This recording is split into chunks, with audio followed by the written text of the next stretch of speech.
In fact, scientists such as Einstein dreamed some of their theories. Really? Hmm. Yes. So wait, if Einstein did it, why is that like, why does the science world dismiss it now? Unfortunately, dreams are discredited so much because the dream itself or what happens in the dream can't be proven. But if somebody, such as this is so long ago now, but I'm sure that's still happening, is working from that place, remembers something that occurred to them, appeared to them in the dream, and then they evolve that and develop that. They might not necessarily tell the world that it started in a dream. Are they afraid of being mocked? Like, I mean, Probably. Even with Einstein, I think it's just not as impressive, right? If you come out and say, I dreamt it. Yeah, That's the reason why? I would think so. Ursula Carsen is a psychotherapist, and one of her specialties is dream therapy. She listens to her clients' stories and the dreams they bring with careful attention to detail before helping them explore unused potential. Today, she reveals why dreams are worth paying attention to, why the public doesn't take them seriously, and how noticing and analyzing your dreams can improve your life.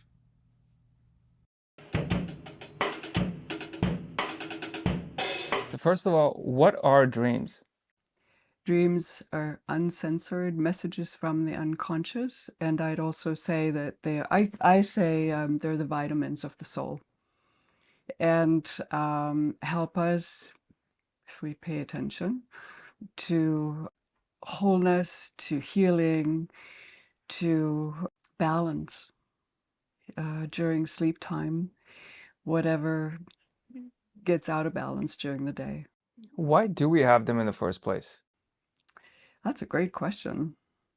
My sense is that and I'm not going to give you a scientific explanation here, but my sense is that um, the psyche has a chance to reach us when we are asleep, to reach us whether we see it or not. But we have them to help the nervous system, to perhaps calm, to work things out that are not available to the conscious mind. Does everybody have dreams? Yep.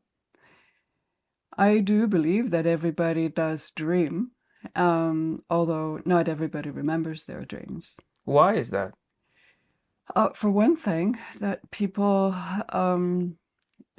are too busy or maybe even too cynical to pay attention to the nighttime activities and imagery. Or that's just the garbage bin in the night. Don't pay attention to that sort of thing. Some people believe that.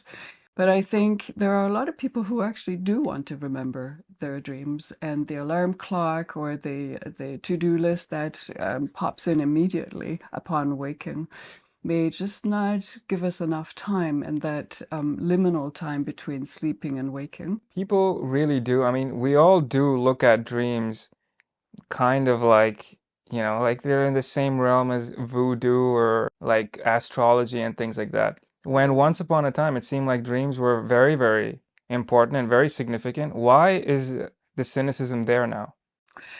Oh gosh, I wish I knew. It's very, very sad that there is. Dreams used to be a part of daily life and still are, I believe, in certain cultures that people would get together, be that in the morning or even just once a week on a weekend or something like that, and tell each other their dreams and perhaps even look to dreams for advice for the village, for the personal as well as the communal well-being. Is it because of scientific advancements? Not necessarily. However, I am concerned that certain scientific advancements might inhibit the direct access and the direct relationship we might have to our own psyches and to dreams, as dreams can seem so random. Are dreams random brain activity? I don't believe they are. In my experience, when people start their dream log, a dream journal, they see threads, they see themes, they see developments. And once we pay attention to our dreams in a regular way or in a reliable way, we definitely see that they aren't random at all. Why do people have nightmares? They have not yet realized that there's something they need to, as I said earlier, wake up to, something they need to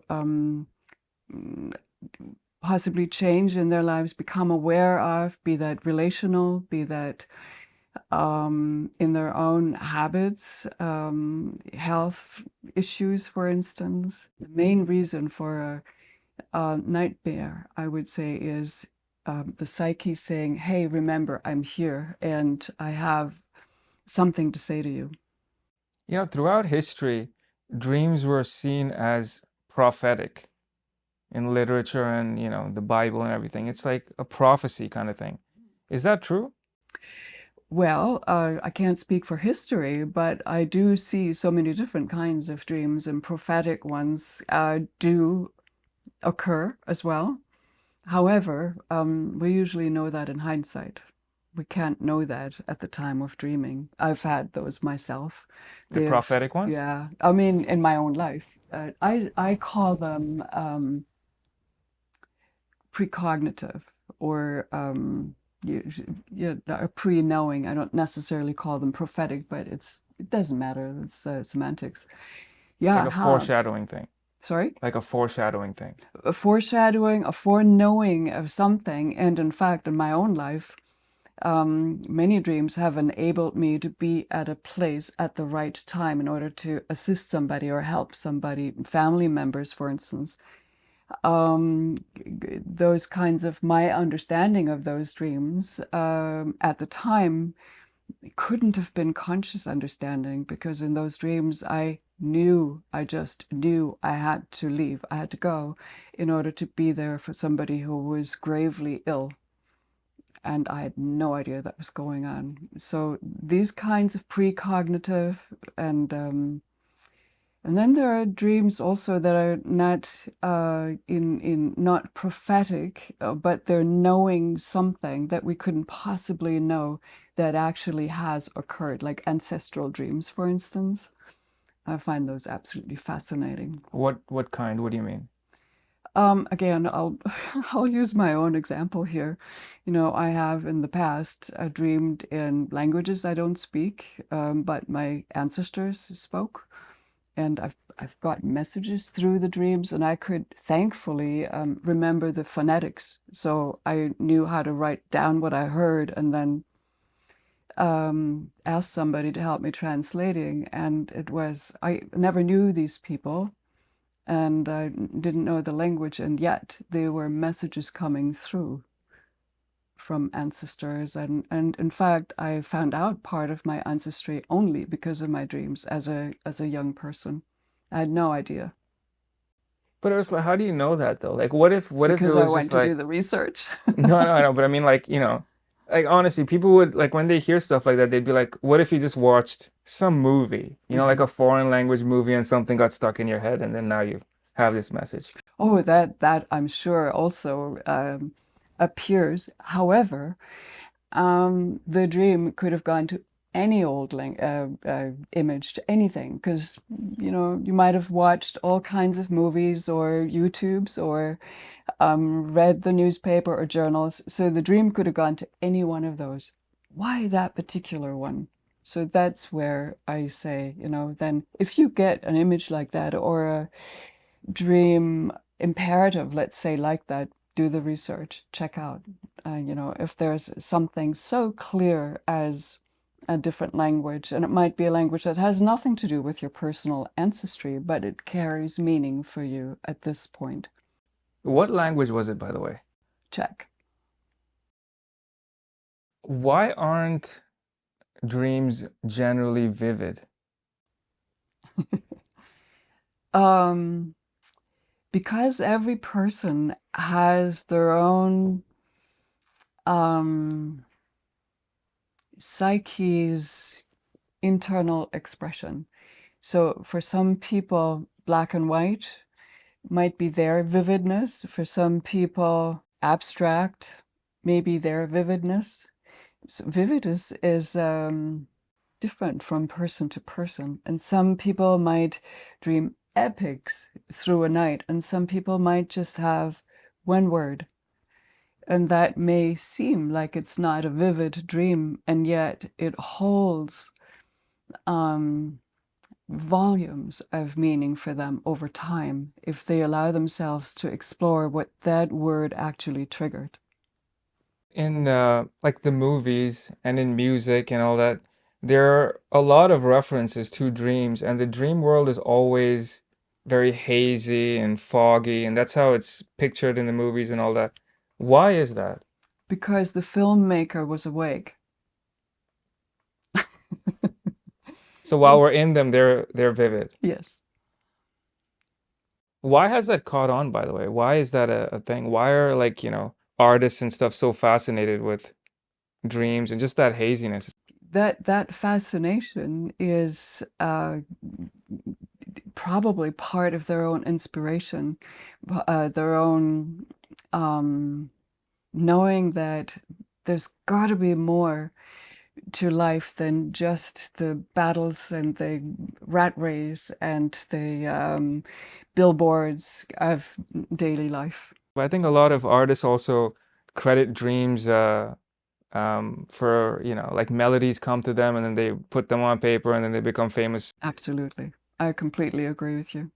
Yeah. In fact, scientists such as Einstein dreamed some of their theories. Really? Hmm. Yes. So wait, if Einstein did it, why is that like, why does the science world dismiss it now?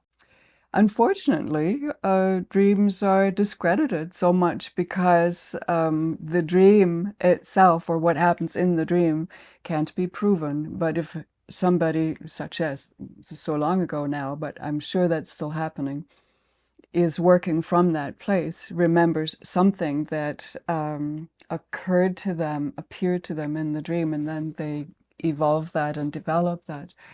They might not necessarily tell the world that it started in a dream. Are they afraid of being mocked? Like, I mean, Probably. Even with Einstein, I think it's just not as impressive, right? If you come out and say, I dreamt it. Yeah, That's the reason why? I would think so. Is every dream you remember worth analyzing?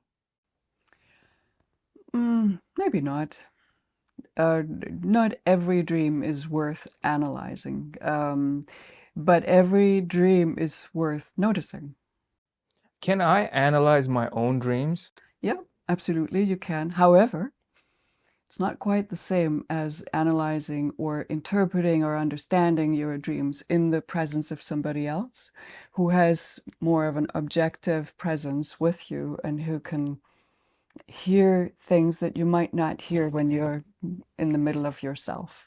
It's kind of hard also to, well, I'd say to check your own backside, and it's good to have somebody else. So is there like a dream dictionary or something where you have different symbols that mean the same thing, or can the same thing mean different things for different people? Both are true. The same things will definitely mean different things to different people, and yet there are archetypal, as Jung would say, archetypal dreams and dream patterns that carry an energy that would probably be common to many of us. What are some of these symbols? Oh, geez, what are some of these? If you dream of a circle or of certain kinds of shapes, of the ocean, of the desert, of the sun or the moon, and however they might occur in your dreams, those are common understandings that we all have. What do those things mean? Let's take a couple of them, for example, like ocean. Well, the ocean, let's say, versus a swimming pool or something like that, the ocean is full of creatures, is connecting different countries usually, or maybe even just one, but it has a shore and it has a very, very large body of water that has creatures that might be fished for, that might not, that might be dangerous, that might be benign, and all of those things play a role. Whereas a pool, you can see the bottom, it's transparent, you would see whatever is floating in there. In the ocean, you usually don't. It has depth, great depth. It's one of the big differences, I would say. So what does that mean? Well, if you dream of the ocean, you might be looking at something that's not visible, but that is you're exploring or you feel threatened by. And what is that fear? What is that comfort? Might be some of the questions. Depends on, is there an ocean liner or a cruise ship, or is there a little fishing boat, or are you drowning? You know, those are all sorts of questions that would come up. That's when it becomes personal. Is that the reason why it rubs the general public the wrong way? Like the interpretation, do they just look at it in the same way as like, like palm reading or whatever? I think so. I think quite possibly. And, you know, there are people and I've certainly experienced that too, that sit down and say, well, tell me a dream, and then say, you tell me what it means. And I have to say to them, I can't tell you what it means, because actually I'm not a fortune teller. I'm not here to just speak to you from a general meaning over here, because then you could go to a, I don't know, astrologer, because there's something else in that. And I respect astrologers a lot. Wait, why? Because they have their own science and their own mathematics that I don't understand a thing about. But with dreams, I need to really pay attention to you as the client with your way of thinking, because that will reflect in your way of dreaming. There are a lot of people who are very interested in lucid dreaming. They have control or they try to have control. What do you make of all that? Well, I think that's great for them. And I know that I've been asked a lot, for a while anyway, not currently so much, about lucid dreaming. And I know people who are experts at it. But I really like to welcome my psyche, or my patient's psyche, my client's psyche, in its unmanipulated, in its unedited, uncensored, and uncontrolled forms. I find the point of controlling or wanting to control that one part in our lives when we sleep not attractive. It doesn't appeal to me. Yeah, it's the opposite of everything you do, right? I mean, Yeah. and also like through practice and stuff, they claim that it's very vivid and they can do all kinds of things. Are you curious about that? Do you wish to try it? You know what? I was always a daydreamer as a kid too. I would much rather be daydreaming than do my homework. And so I've landed in my dream job, actually. But I'm afraid of heights and of flying. Not really afraid of flying, but I like to have my feet on the ground. So maybe I'm not curious about those kinds of things you can do in your dreams. Let's say someone who comes to you who has no particular interest in dream therapy or anything, just a regular person. How can they better their lives, or let's just say they're curious about interpreting their dreams? What's your advice to them? First of all, pay attention to your dreams, and Like every night? every night, absolutely. Have your dream journal or a pad and paper, or some people now just use their phone. Although personally, I wouldn't recommend having the phone right by your bed, but have something that you can record the dream with. So would that be like a notebook?